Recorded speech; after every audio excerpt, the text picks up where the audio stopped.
ఏంటి అవుతారు? ఏ పని కూడా చక్కగా చేయడం రాదా నీకు? ఛీ, వెళ్ళి మొహం కడుక్కో. నేను పద్మ వాళ్ళ ఇంటికి వెళ్ళొస్తాను.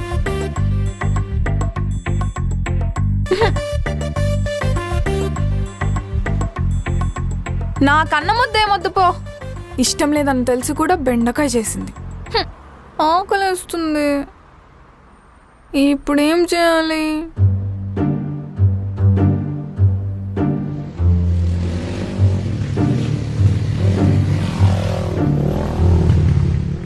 Excuse me madam. ఏంటి? సుబ్రహ్మణ్యం గారు ఫుడ్ డెలివరీ.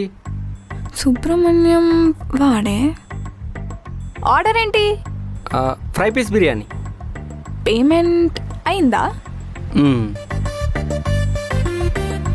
ఆ సుబ్రహ్మణ్యం మావారే, నా కోసమే ఆర్డర్ పెట్టాడు. ఇలా ఇవ్వండి. దమ్ బిర్యానీ పెట్టమంటే ఫ్రై పీస్ బిర్యానీ పెట్టాడు. నా హస్బెండే. మీరు ఆర్డర్ డెలివరీ కొట్టేయండి. మా ఆయనతో చెప్పి 5 స్టార్ రేటింగ్ ఇప్పిస్తానే. థాంక్యూ అండి. బాయ్.